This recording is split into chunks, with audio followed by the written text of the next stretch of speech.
vas saluer ton voisin par 200 baisers et lui demander s'il a passé une bonne semaine. Et s'il n'a pas passé une bonne semaine, tu vas prier pour lui ou pour elle.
On va se mettre sur nos deux pieds pour la fondation.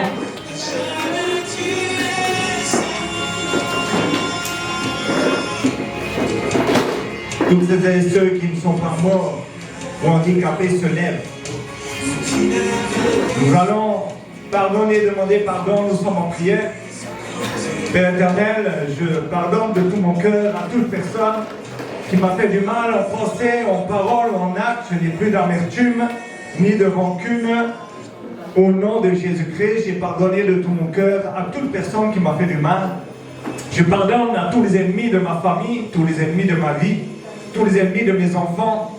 Je pardonne de tout mon cœur à tous les ennemis de la nation camerounaise. Et je pardonne à tous les ennemis de la Radio Bonne Nouvelle, tous les ennemis de l'école Sid Emmanuel, tous les ennemis du continent africain, au nom de Jésus-Christ. Je demande pardon pour tous mes péchés passés, volontaires et involontaires, conscients et inconscients. Pardon, Seigneur, d'avoir péché contre toi et le ciel. Et merci, Seigneur, parce que tu me pardonnes. Tu pardonnes mon couple, mes enfants, ma famille, mon quartier, ma belle famille côté père, mère, beau-père, belle-mère. Tu pardonnes tous les péchés de la nation camerounaise, les péchés de nos autorités ainsi que du peuple. Tu pardonnes tous les péchés de l'église Jesus Life dans le monde qui se réunit aujourd'hui. Tu pardonnes tous les péchés du corps de Christ dans la nation camerounaise. Tu pardonnes tous les péchés, Père éternel, du continent, du corps de Christ dans le continent, sur le continent, au nom de Jésus-Christ. Amen. Par ton sang, la Bible dit, tout est sanctifié par la prière. Je sanctifie ce lieu dans toute sa profondeur, hauteur, longueur, largeur, devant, derrière. Je sanctifie la Radio Bonne Nouvelle, je sanctifie l'école Sid Emmanuel, je sanctifie l'église, le centre de vie Jesus Life dans le monde au nom de Jésus-Christ. Je sanctifie les pensées du corps de Christ ainsi que la nation et le continent au nom de Jésus-Christ. Amen. Nous allons soumettre nos pensées, nos paroles et nos actes à la volonté du Saint-Esprit. Nous prions. Saint-Esprit, tu prends le contrôle de mon esprit, de mon âme, de mon corps. Tu prends le contrôle du programme de ce matin. Tu prends le contrôle de ma famille, de mon couple, de la nation camerounaise, de nos autorités présentes et futures. Tu prends le contrôle total du continent africain dans le nom de Jésus-Christ de Nazareth. Amen. Prière. Père éternel, je prie pour nos autorités, je bénis nos autorités présentes et futures, que la paix, la liberté de relation avec toi soit totale dans le nom de Jésus-Christ. Seigneur, je bénis nos autorités traditionnelles, les forces de l'ordre, je bénis nos autorités présentes politiques dans le nom de Jésus-Christ, ainsi que celles qui arrivent dans le nom de Jésus-Christ. Seigneur, je bénis les autorités non seulement de la nation camerounaise, mais les autorités de la Radio Bonne Nouvelle, les autorités de Sid Emmanuel, les autorités de Jesus Life, les autorités du continent africain, au nom de Jésus-Christ. Amen. Père éternel, je me revêt de ton armure avec les armes offensives et défensives de l'esprit et de la justice, et nous sommes surpuissants dans le combat par Jésus-Christ qui vit en nous.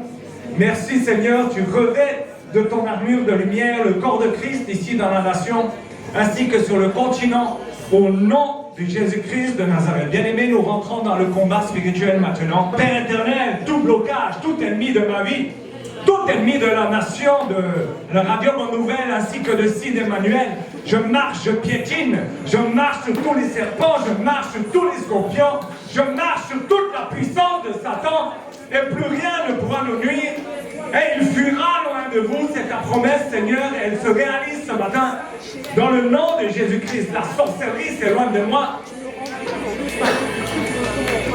Satan est chassé dans les lieux secs et arides, au nom de Jésus-Christ de Nazareth. Jésus-Christ dit dans sa parole, déchargez-vous sur moi de tous vos soucis et je vous donnerai le repos. Dans le silence de ton cœur, tu vas décharger tes soucis, tes problèmes.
avec le roi des rois.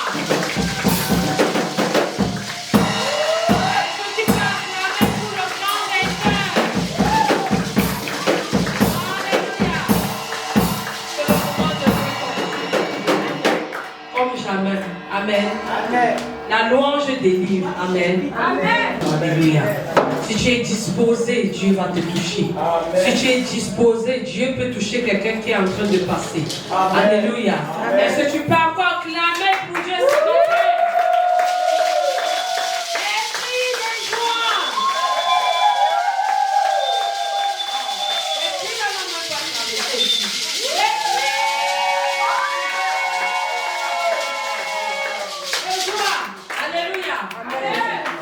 Yahweh, oh, mon espoir, c'est toi.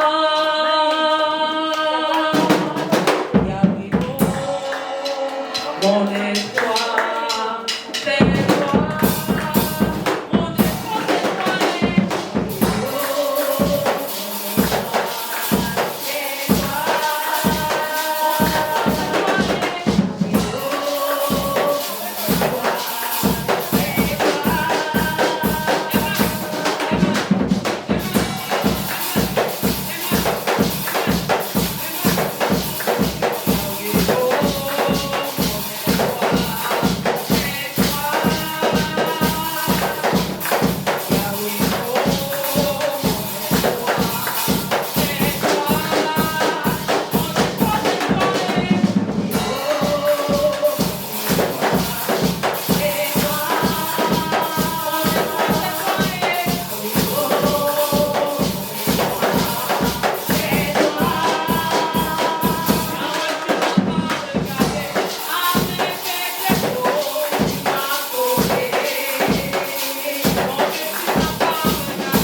Il est celui-là qui arrête ta main.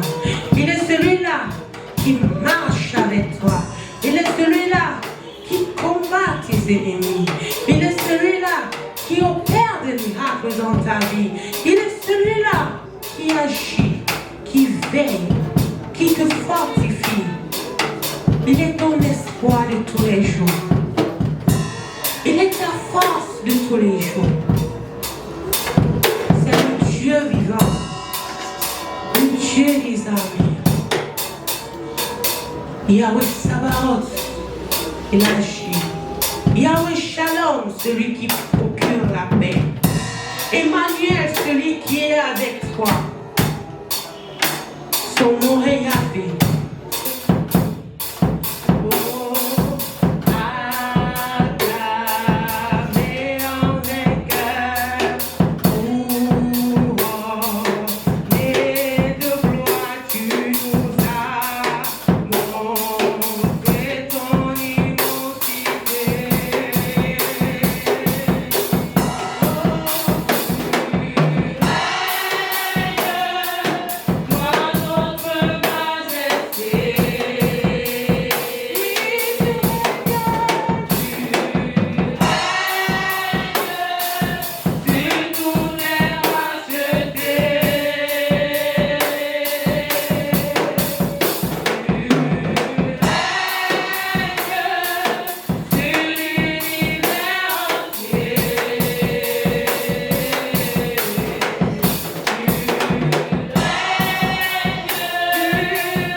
Lorsque tu doutes comme les païens, est-ce que tu crois que je peux agir?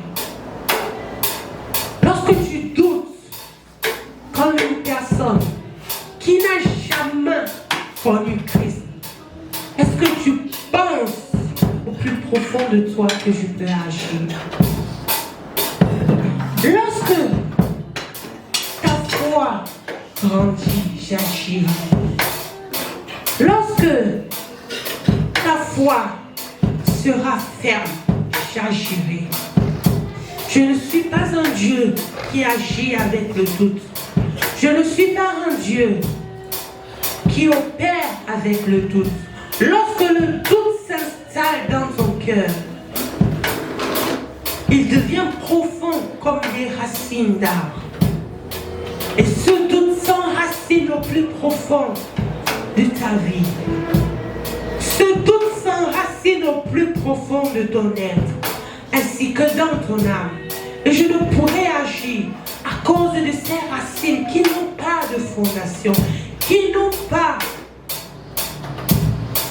de présence dans ta vie. Moi, l'Éternel, je te le dis en ce moment, celui qui est incrédule va douter sur tout ce que je vais lui dire.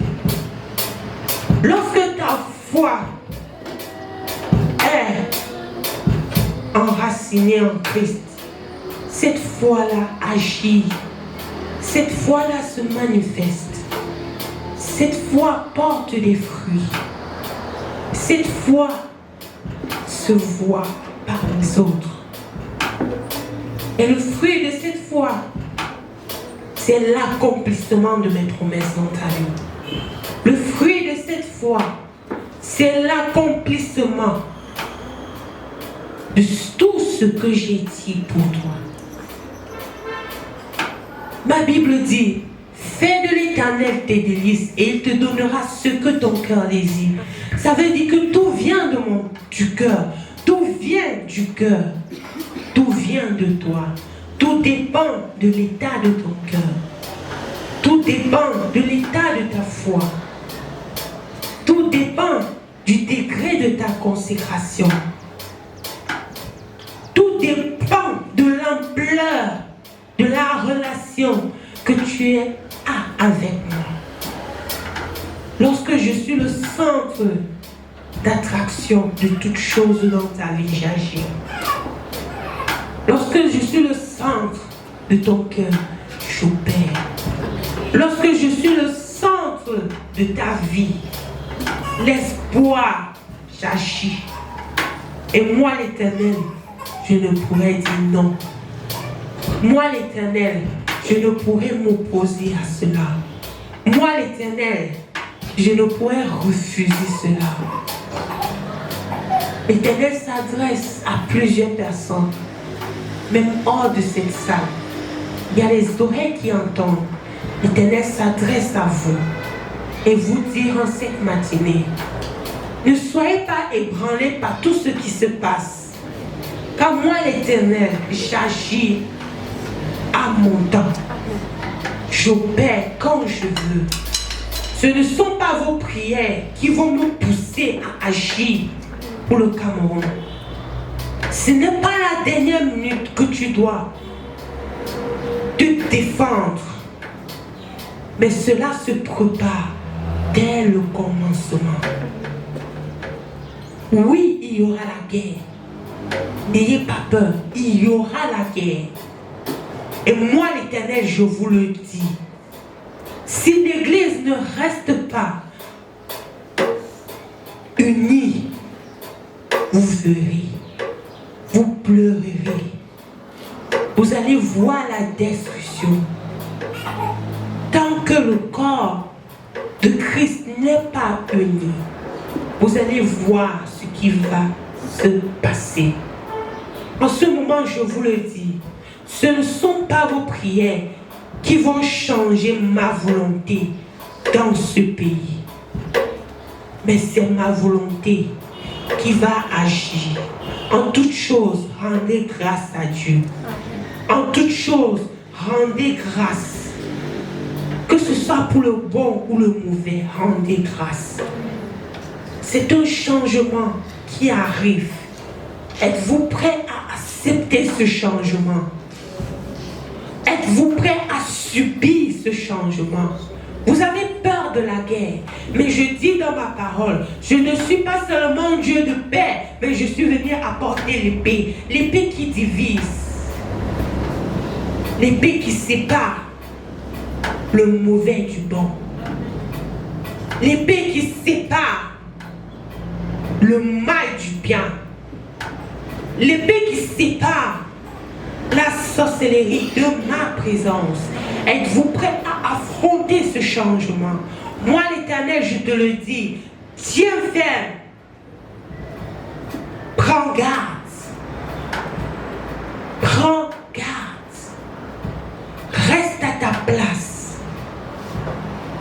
Je le dis dans Habakkuk 2, versets 2 à 4. Reste à ta place.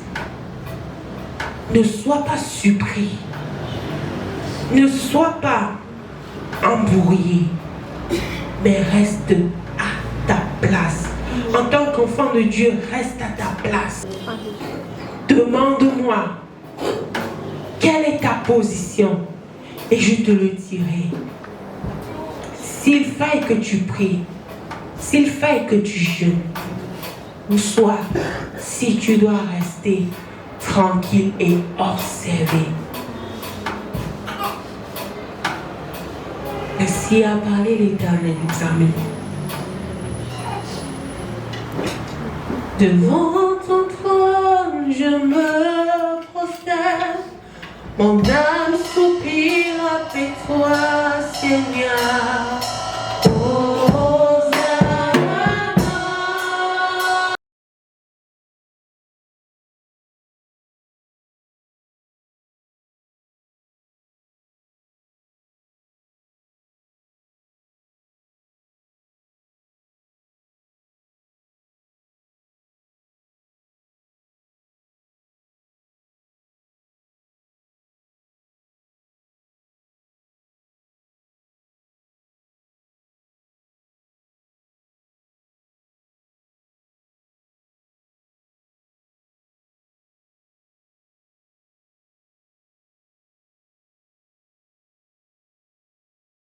Il baptisait une personne, vous savez, partagé ça, manger des spaghettis bolognaise, vous savez que cette personne, après le baptême, je ne l'ai plus jamais vue. Ou alors s'il est vu une ou deux fois en route, c'est tout. Je dois le laisser. C'est une âme qui appartient à Jésus-Christ, pas à l'homme, ni à l'Église, ni à la religion. Il faut laisser cette âme-là dans sa relation avec Jésus-Christ. Si tout d'un coup un enfant comprend ce qu'il est en train de faire, il peut baptiser un autre enfant. Vous voyez ce que ça veut dire?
Par rapport à cette question, est-ce que quelqu'un peut recevoir le baptême du Saint-Esprit avant le baptême, avant d'aller dans les eaux? Vous avez vu des enfants parler en langue avant d'être baptisés? Si. Bien sûr. Est-ce que vous n'avez jamais vu quelqu'un qui rentre dans les eaux du baptême, qui manifestait déjà le fruit de l'esprit avant? La paix, la bonté, la maîtrise de soi, tout ça? Oui. Je pose la question juste pour aider aussi les autres, parce que j'ai vu une jeune, elle avait je crois 13 ans, elle a reçu le baptême du Saint-Esprit avant d'aller dans les eaux. Nous allons introduire le livre de Philémon. Le livre de Philémon a été écrit par l'apôtre Paul, et qui est lui-même l'auteur. Il a écrit le livre de Philémon a rien qu'un seul chapitre. Il a écrit ce livre à Philémon. Philémon, c'était qui? C'était un chrétien de l'église qui avait ouvert sa maison à l'église de Colosse. Alors l'apôtre Paul écrit ce livre de Philémon lorsqu'il était en prison. Et il écrit cela à Philémon pour le supplier de pardonner un de ses esclaves qui était Onésime, qui avait fui de chez lui. Donc en fait Philémon était il avait des esclaves et il était chrétien à l'église de Colosse. Et Onésime était un de ces esclaves qui s'était enfui de chez lui, parce qu'il servait Philémon comme esclave. Pendant qu'il était là, il s'est enfui avec certaines de ses affaires. Et l'apôtre Paul, lorsqu'il s'est enfui de chez Philémon à Colosse, il est allé plutôt, il a voyagé, il est allé rencontrer l'apôtre Paul où il était en prison. Donc il a eu des contacts avec lui. Et par la suite, l'apôtre Paul l'a conduit au Seigneur. Et l'apôtre Paul écrit cette lettre à Philémon pour lui supplier, pour lui recommander de pardonner Philémon pour toutes les offenses qu'il lui avait faites dans le passé et de le reprendre, pas en tant qu'esclave, mais en tant qu'enfant de Dieu, en tant que frère, parce qu'il avait confessé Christ. Il s'était converti au Seigneur, donc la raison d'esclave n'avait plus lieu d'être en tant qu'enfant de Dieu. Est-ce que le Seigneur est dans l'esclavage? Nous allons étudier ce matin. Est-ce que c'est la volonté de Dieu que les autres soient les esclaves des autres? C'est ce que nous allons étudier ce matin et nous allons comprendre par la suite. Donc nous avons étudié chacun à la maison. Et quelqu'un veut déjà poser des questions, si quelqu'un veut déjà dire ce qu'il a compris, c'est le moment. Dans la version Parole de vie, il est dit au verset 6. Je demande à Dieu que cette foi qui nous unit, toi et moi, donne de bons résultats. Fais donc connaître tout le bien que nous pouvons réaliser pour servir le Christ. Ce que j'aime profondément dans la vie de tous les jours, c'est qu'il y ait union. Quand il y a division, quand il y a désunion, quand il y a des jugements, des critiques, des condamnations, je n'aime pas, personnellement. Ok? Et moi, tout ce que je trouve, quand je dis moi je, c'est que personnellement je parle, qui peut unir quelqu'un, alors ça me plaît parce que verset 6, il est dit, je demande à Dieu que cette foi qui nous unit. Quand nous avons la même foi, alors cette foi nous unit. Et dans uni, il y a un. Nous devenons un. Quand on prie souvent pour la nation et ceux qui savent ce qui va se passer dans la nation, nous savons que nous sommes un. Quelqu'un qui arrive et qui ne croit pas à ce qui va se passer, il y a une division. Il y a une deuxième vision. Il y a comme un petit malaise. On a peur ou alors on a la crainte que cette personne commence à déranger avec sa foi. On n'est pas un. On la regarde un petit peu comme ça. Amen. Verset 7. Frère, j'ai été très heureux et consolé parce que ton amour a encouragé les chrétiens. Là, évidemment, nous parlons de la même chose. Quelque chose qui nous unit.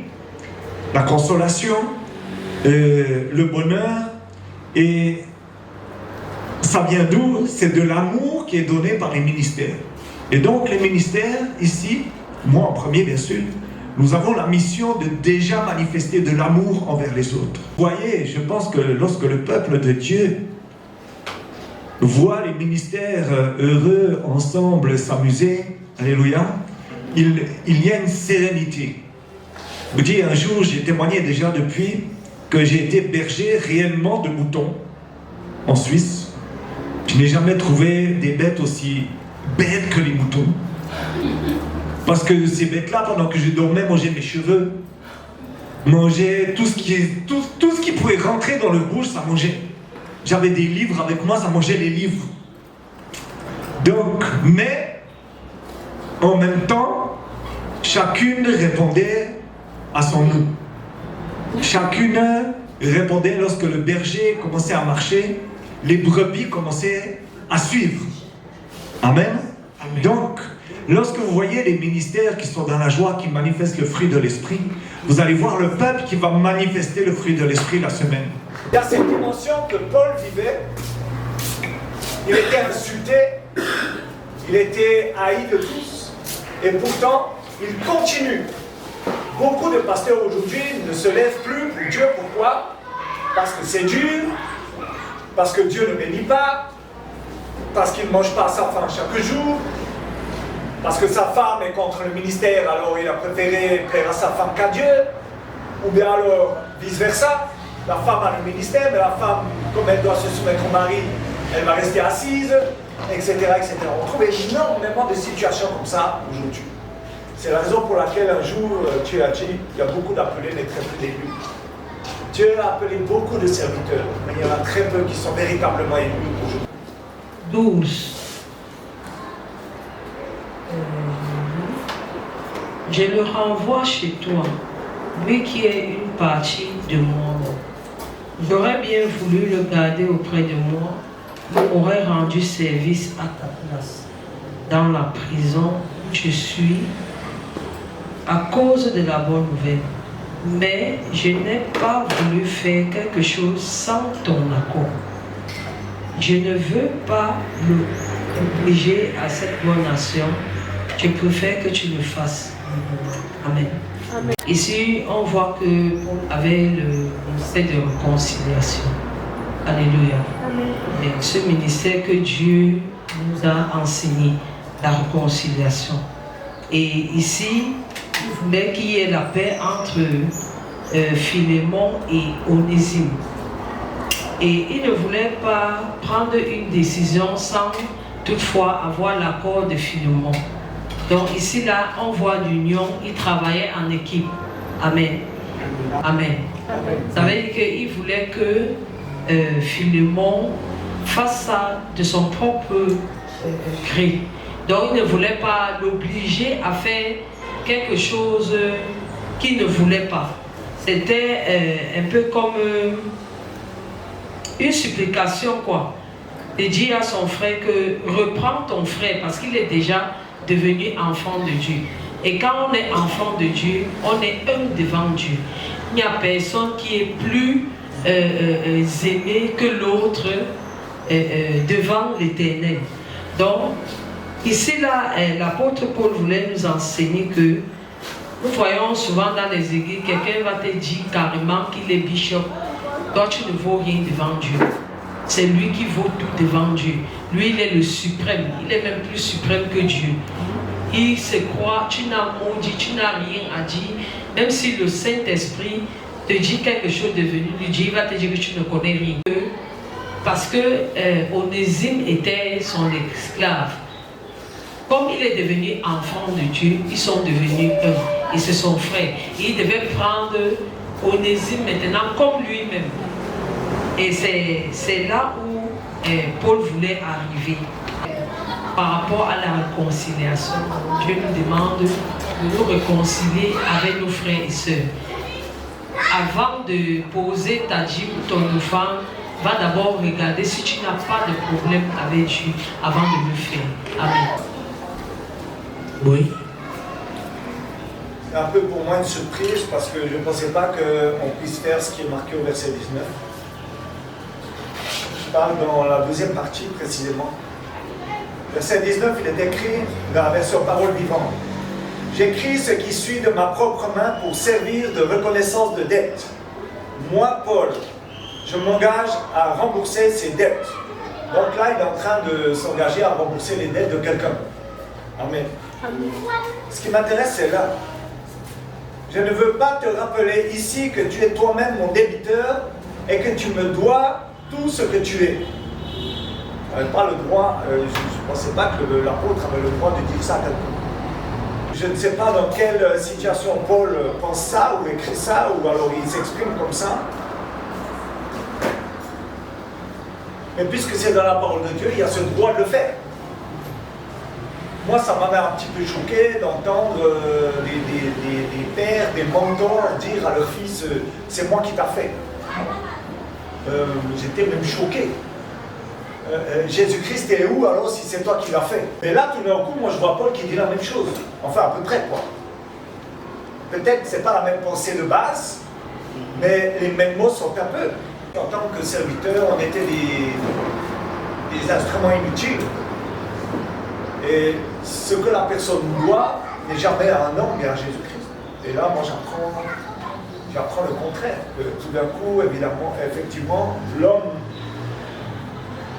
qui t'a formé dans la foi, parce que souvent, Paul dit mon fils dans la foi, donc il y a une affiliation dans la foi. Comme tu as été formé, par exemple, à l'église Jesus Life, pas délivré, hein, mais formé, par exemple, dans le ministère, tu dois quelque chose à l'homme de Dieu, mais ce n'est pas quelque chose de physique. C'est, à mon avis, la chose qui est biblique que tu dois à l'homme de Dieu, c'est le respect. De dire, tu me dois quelque chose, tu es ma débitrice, wow. Pour moi, ça me dépasse. Que je puisse un jour sortir ce genre de mots-là, ça me dépasse. Je voudrais un peu appuyer ce que l'apôtre dit là. Cette histoire-là est fréquente ici au Cameroun. Mais parce que l'assemblée où je suis partie, Dieu m'a fait partie de là, il y a beaucoup de serviteurs qui sont partis. Ils ont ouvert aussi les assemblées ailleurs. C'est devenu une obligation. Comme tu as commencé là-bas, tu dois venir payer la dîme. La dîme des dîmes. La dîme là-bas. Donc, si bien que quand tu pars, on te lance les paroles, on te dit comment tu as arrivé nouveau converti, on t'a lavé, on t'a enlevé les bouches. Tu dois seulement venir là-bas. À part ça, on va te maudire. Chaque année, on fait le programme sur on appelle le programme de la grâce des pères. Je ne sais pas où la grâce des pères sort du. Oui, je ne sais pas. On lit souvent certains passages bibliques au poids des pères. Donc, ce qui fait que tous ceux qui sont partis, que tu sois parti parce que Dieu t'avait appelé ailleurs, ou bien tu es parti par la rébellion, ou bien parce que tu en avais marre. On te prend les passages bibliques, on déforme de plusieurs manières. On t'a tiré pour que tu rentres toujours là-bas donner les dîmes. On est direct.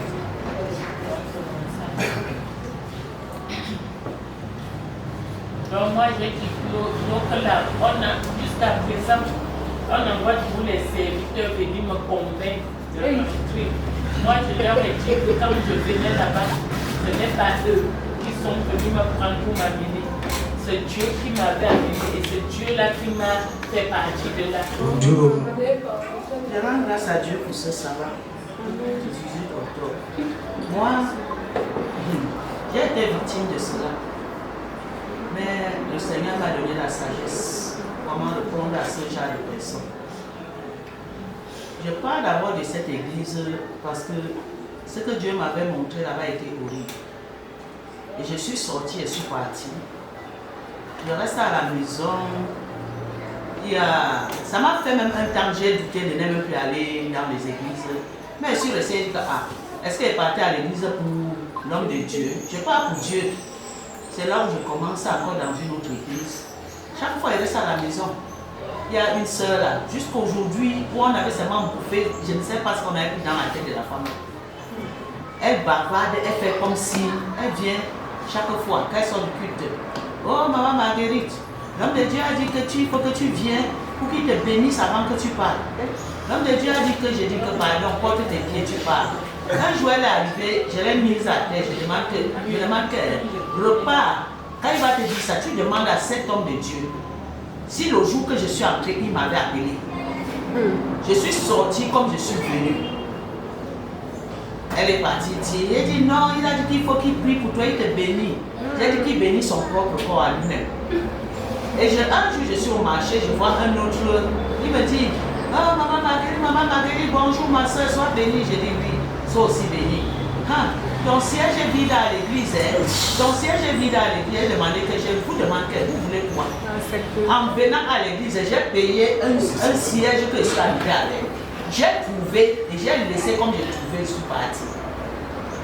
Appelez quelqu'un d'autre pour venir s'asseoir sur ce siège-là. J'ai trouvé et j'ai laissé.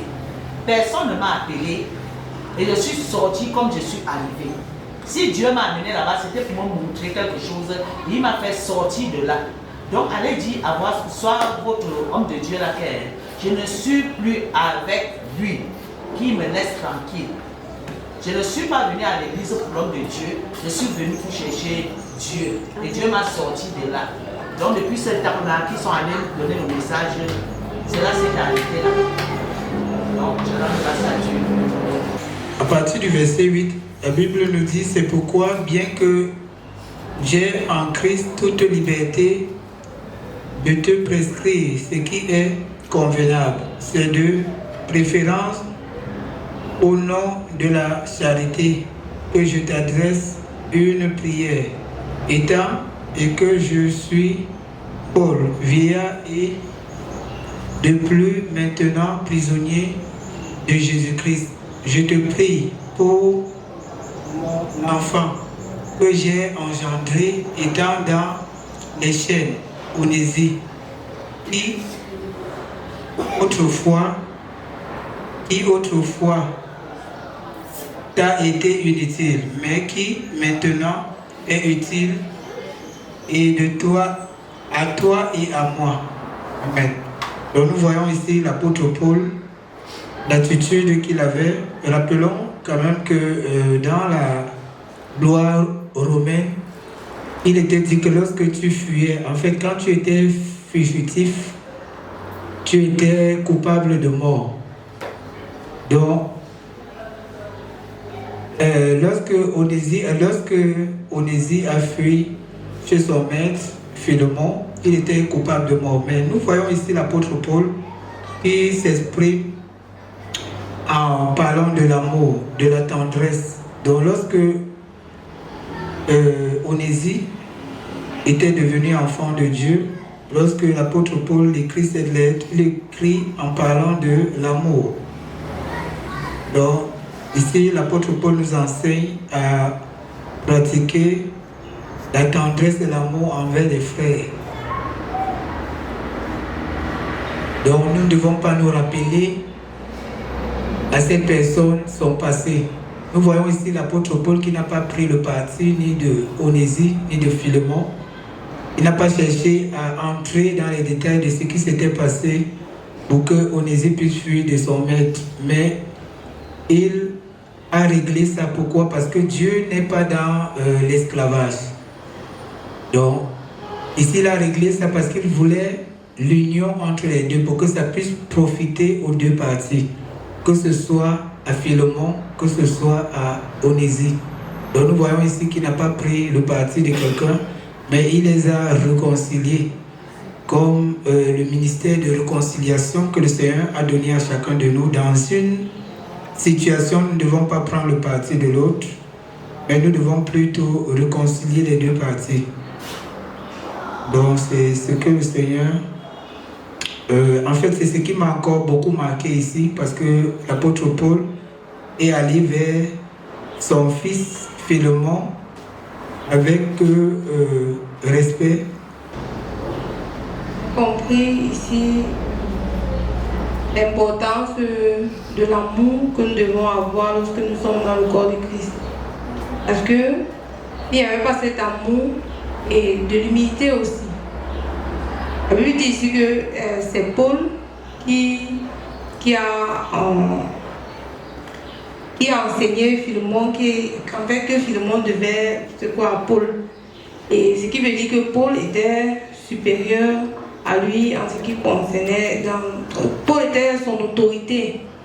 Mais lorsqu'on voit Paul s'adresser à lui ici, Paul s'adresse comme si c'était lui qui était l'autorité.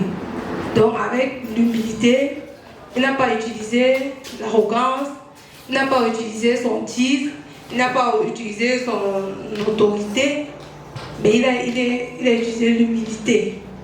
Pour dire voici, prends comme ça. Donc, ce qui est très important. Et nous voyons ici que Paul n'était plus avec Philémon, c'est-à-dire qu'ils étaient déjà séparés, mais ils ont gardé cette relation. Il y avait encore cette amitié, cet amour, parce qu'il dit dans le Seigneur, donc cet amour fraternel qu'il y avait encore entre lui et ce qui est très difficile aujourd'hui.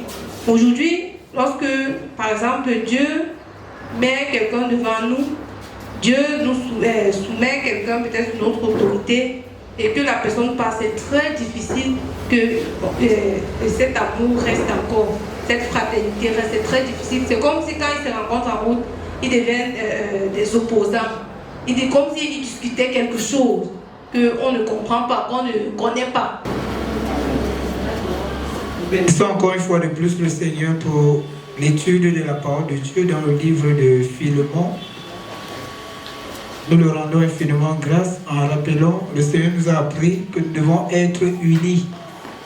Nous ne devons pas être des personnes qui divisent, mais nous devons unir, mais dans l'amour. Et ici, l'apôtre Paul, nous devons rendre, qui nous a enseigné encore ce matin, de la participation de notre foi pour la cause de Christ doit être efficace. Donc nous devons mettre de côté les rancunes, nous devons mettre de côté les rancœurs, mais nous devons plutôt prôner l'amour. Nous voyons, nous devons manifester les fruits de l'esprit. Alléluia. Amen.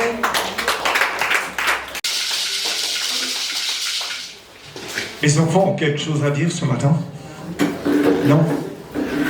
Amen.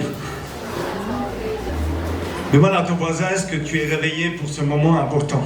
Est-ce que tu es réveillé pour ce moment important? Nous allons jouer un petit peu ce matin. J'aimerais que maman Esther, évangéliste Esther, vienne vers moi, s'il te plaît, maman.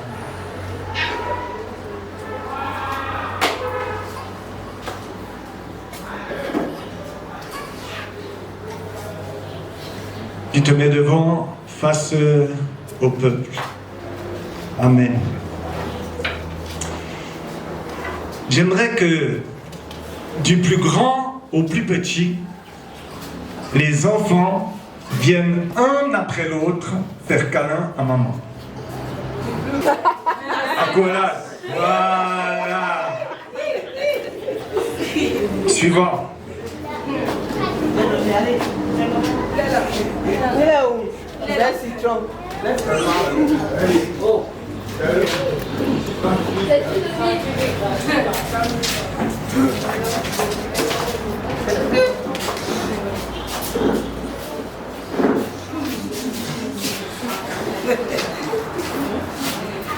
Mon frère, ça n'arrête pas. Toute l'assemblée va se lever pour faire un câlin à la mère. Voilà. Nous allons parler ce matin, merci maman, de honore ton Père et ta mère. Je vais demander à maman Rose et à sa fille Gabi de se lever. Et vous allez vous mettre au fond là-bas, côte à côte, dos au mur. Et je vais poser des questions à Gabi. Gabi, sois bénie. Ça va? Tu as perdu ton sourire ce matin? Il n'était pas très bon. Je vais te poser des questions sérieuses. Tu as suivi, non? Si tu as une maman qui donnerait sa vie pour toi, fais un pas en avant.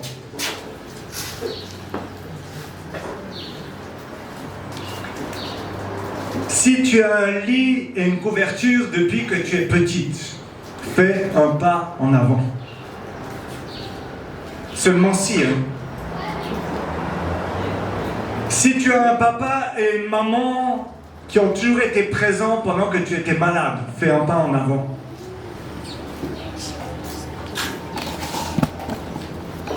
Si tu as eu souvent un goûter à la récré, fais un pas en avant.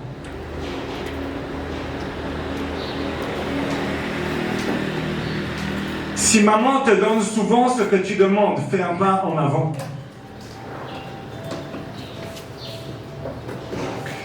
Si tu as eu au moins un repas par jour, fais un pas en avant.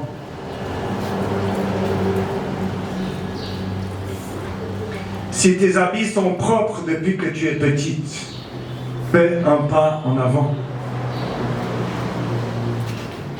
Si tes parents ont tout fait pour que tu partes à l'école, matériellement, financièrement, fais un pas en avant.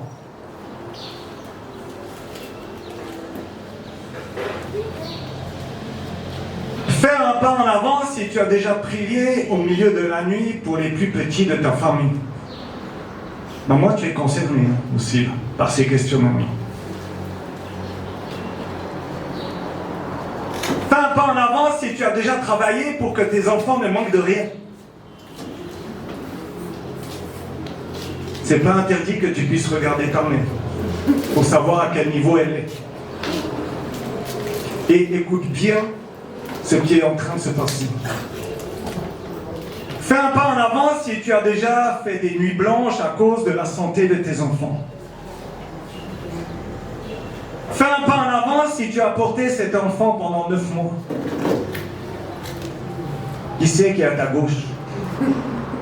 Regarde.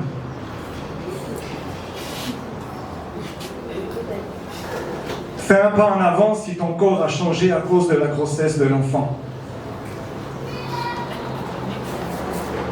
Fais un pas en avant si tu as lavé, changé, allaité au milieu de la nuit l'enfant quand elle était petite.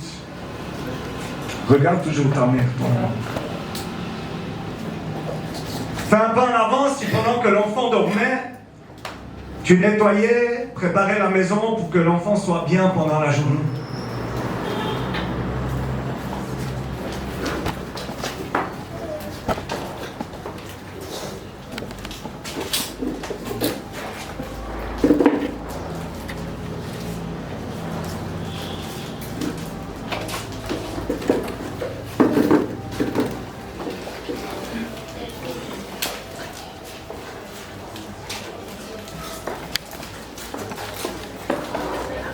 Il y a des choses fantastiques que le Seigneur a créées dans la vie de quelqu'un. Ce sont les yeux. Il y a des choses dont on sait qui se sont passées dans la vie de maman comme dans la vie de Gabi. Mais maintenant, j'aimerais que vos yeux se connectent dans le silence le plus total.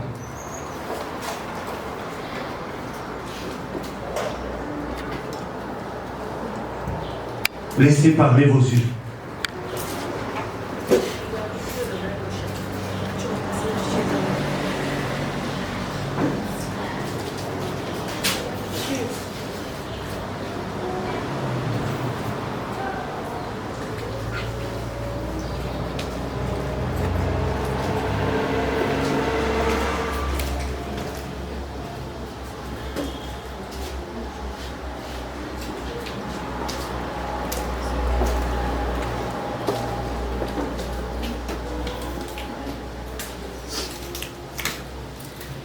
Et en regardant l'autre, vous allez penser aux questions que vous venez d'entendre, qui vous a fait avancer jusque-là.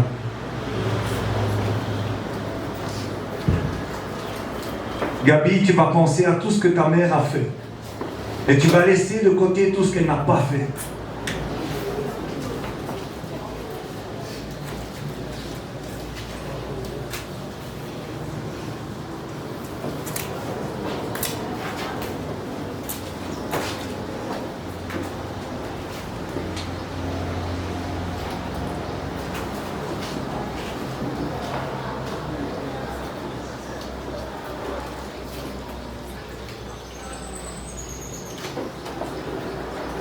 Continuez à vous regarder.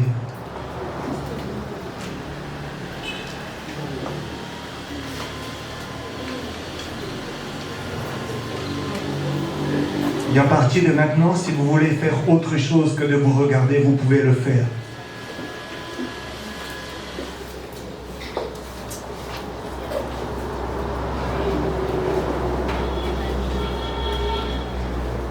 Si vous voulez vous toucher et vous embrasser.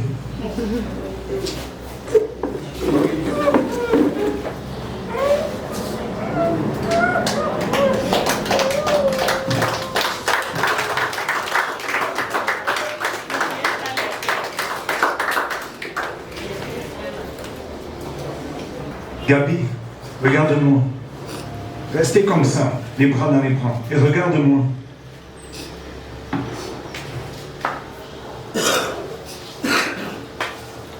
Il y a une chose que je ne pourrais plus jamais faire. Tu sais ce que c'est? Tenir ma mère dans ses bras comme tu le fais aujourd'hui. Ma mère a rejoint Jésus-Christ au mois de mai de cette année. Pendant que tu peux serrer ta mère dans tes bras, fais-le. Moi, je ne peux plus. Ni père, ni mère. Que Dieu vous bénisse. Amen. Tes parents à faire cet exercice. Quand il y a une distance qui s'est créée entre les enfants et les parents,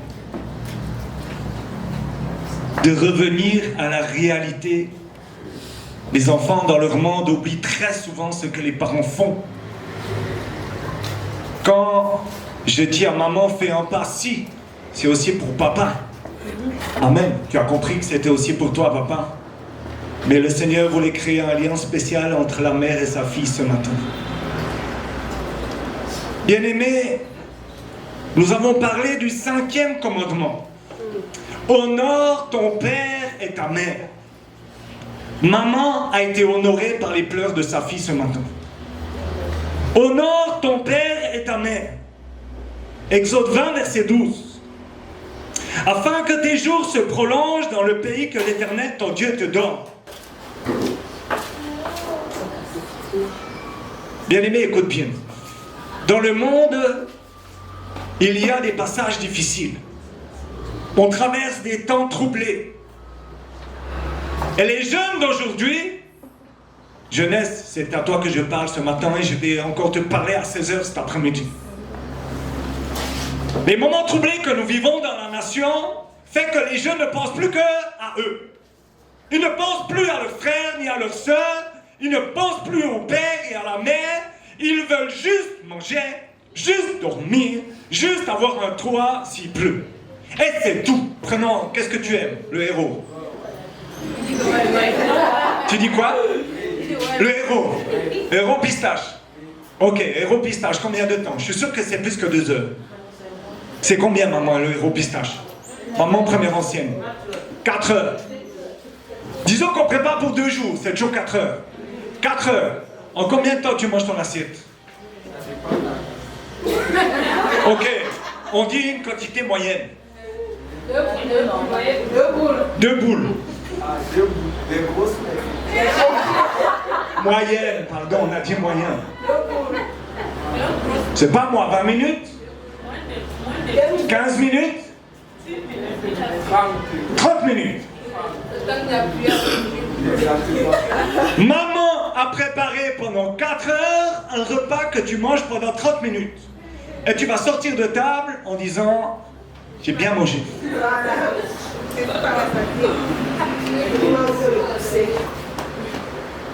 Je veux savoir, les enfants viennent vers toi te dire merci pour la nourriture.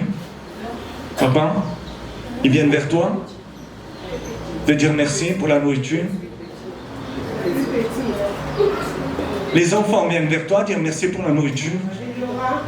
Maman, ils viennent. Qui c'est qui est encore comme parent là? Tu dis merci à maman pour la nourriture.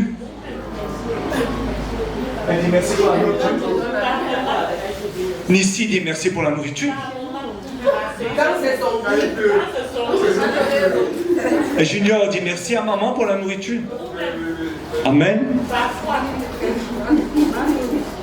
Maman Fallon, tes 2 tétards là. Il y a des merci pour la nourriture. Dani dit merci pour la nourriture, mais pas Richel. Mais pas Richel.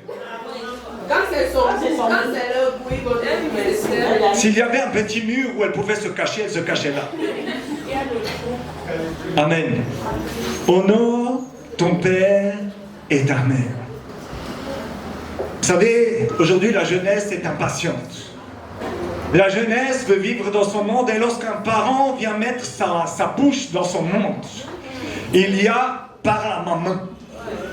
Ne me parle pas par la maman. Et les oreilles se ferment. J'aimerais vous citer une parole de quelqu'un. Dis à ton voisin, écoute bien. Et il parle, cet homme-là, parle des filles et des garçons, mais principalement des filles. Il va dire, en parlant des jeunes en général, écoute bien, les jeunes d'aujourd'hui ne pensent à rien si ce n'est qu'à eux-mêmes. Ils n'ont aucun respect pour les parents ou les personnes âgées. Ils s'impatientent contre toute contrainte. Quand tu leur demandes de faire quelque chose, ils parlent comme s'ils savaient tout. Et ce qui nous semble sage à nous est folie pour eux. C'est toujours d'actualité, ça? En ce qui concerne les filles, elles sont effrontées, impudiques. Elles sont mal élevées en parole, en comportement et en habillement. Après vous, ça a été écrit quand, ça? D'après vous? D'après vous, ça a été écrit quand? Les années 2000, les enfants des années 2000. Les enfants des années 2000, hein? Cette parole a été écrite en 1274.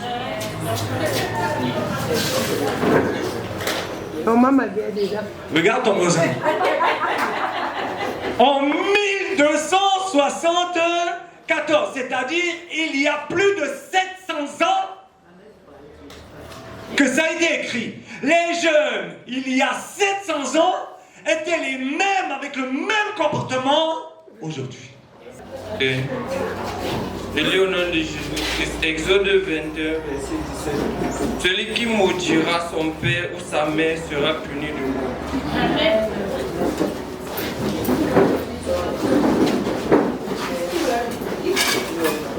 Le micro.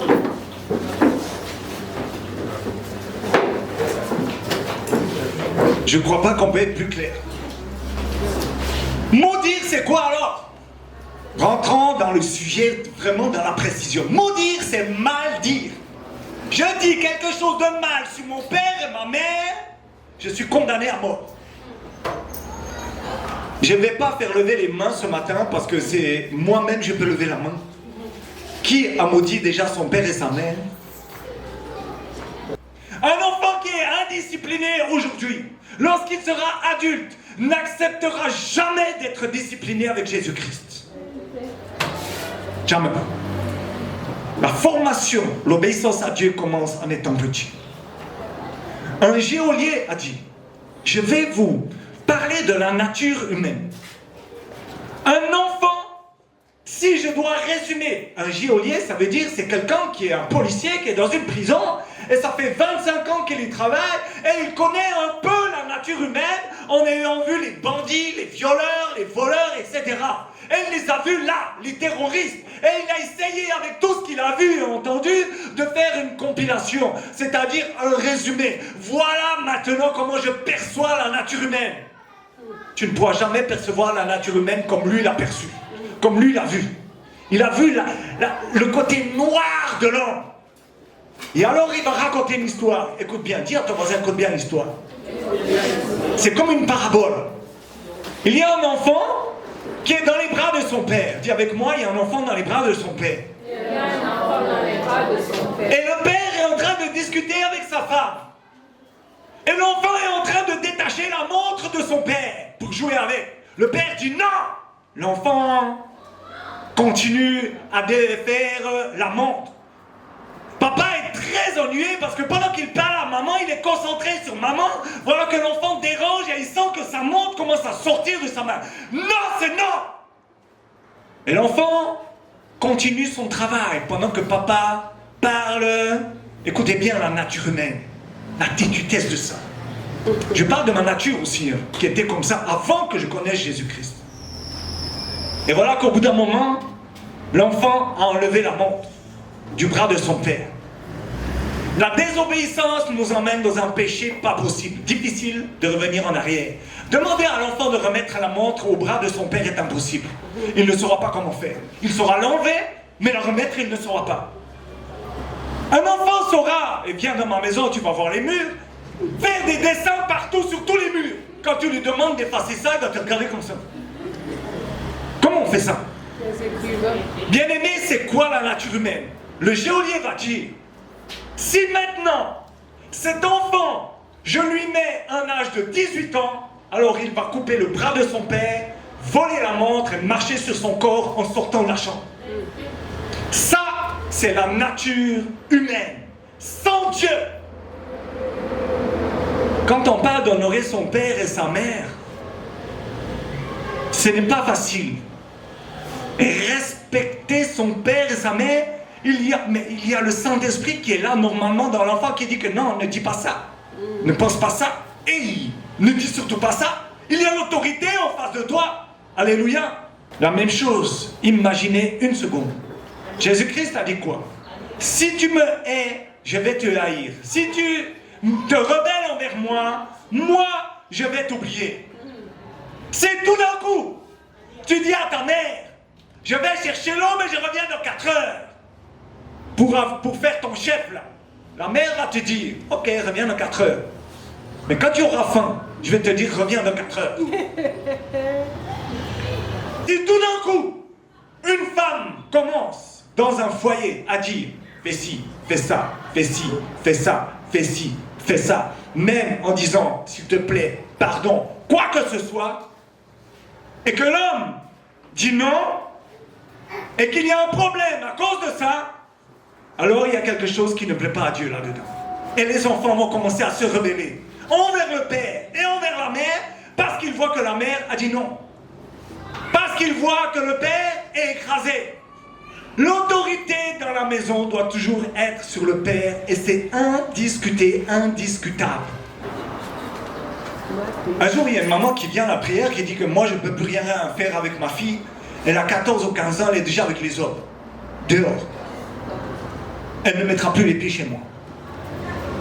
Que l'homme qui l'a mis enceinte vienne la chercher dehors. Vous savez quel est le problème ici? Je veux voir si vous avez bien compris quel est le problème. Parce qu'elle est enceinte à 15 ans, elle est devenue adulte, tout d'un coup elle en a 22. Et elle fait ce qu'elle veut. Depuis quand un enfant fait-il ce qu'il veut lorsqu'il loge dans ta maison même à 22 ans? Dis-moi, vous avez vu ça où? Venez en Occident, vous allez voir que le respect que je dois avoir dans la maison de mon père, de mon beau-père aujourd'hui, puisque c'est le seul qui est encore en vie, doit être total. À aucun moment je peux lui demander de faire quelque chose dans sa maison. Vous vous rendez compte? Le manque de respect. Je dois respecter l'autorité. Et elle est mise en place. Tu ne respectes pas ton père et ta mère, je le dis encore pour que ça imprime bien, tu ne respecteras jamais Dieu. À quel moment j'ai pu dire merci à Dieu parce que je respirais? Je ne crois pas que je l'ai dit une fois. Je m'en souviens pas. Mais il n'y a pas que Dieu à remercier. Tout d'un coup, est-ce que vous savez le nombre d'enfants qu'il y a dehors? Est-ce que vous savez le nombre d'enfants qui a 13, 14, 15 ans est prostitué pour nourrir sa maison? Son père, sa mère, qui sont malades et qui ne peuvent pas travailler.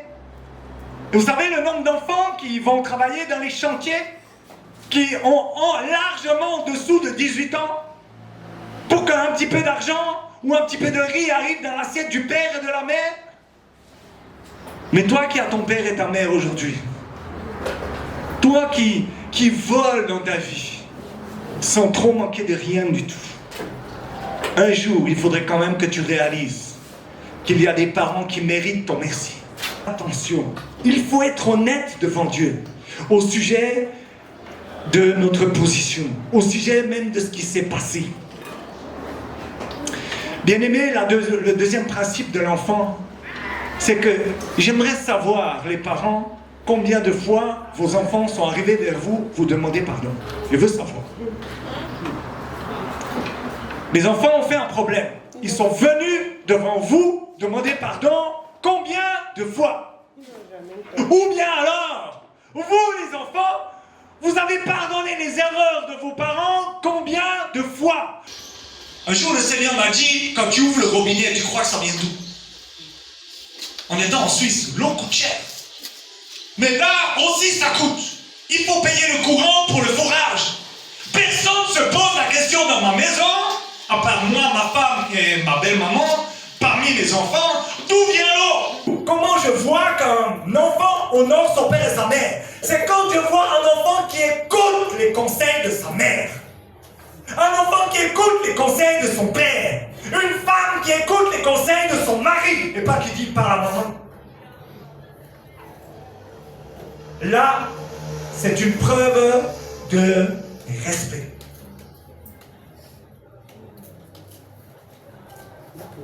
Bien aimés, les parents connaissent mieux leurs enfants que quiconque. On ne parle pas de Jésus-Christ, hormis Jésus-Christ. Il est donc sage d'écouter les avis des parents.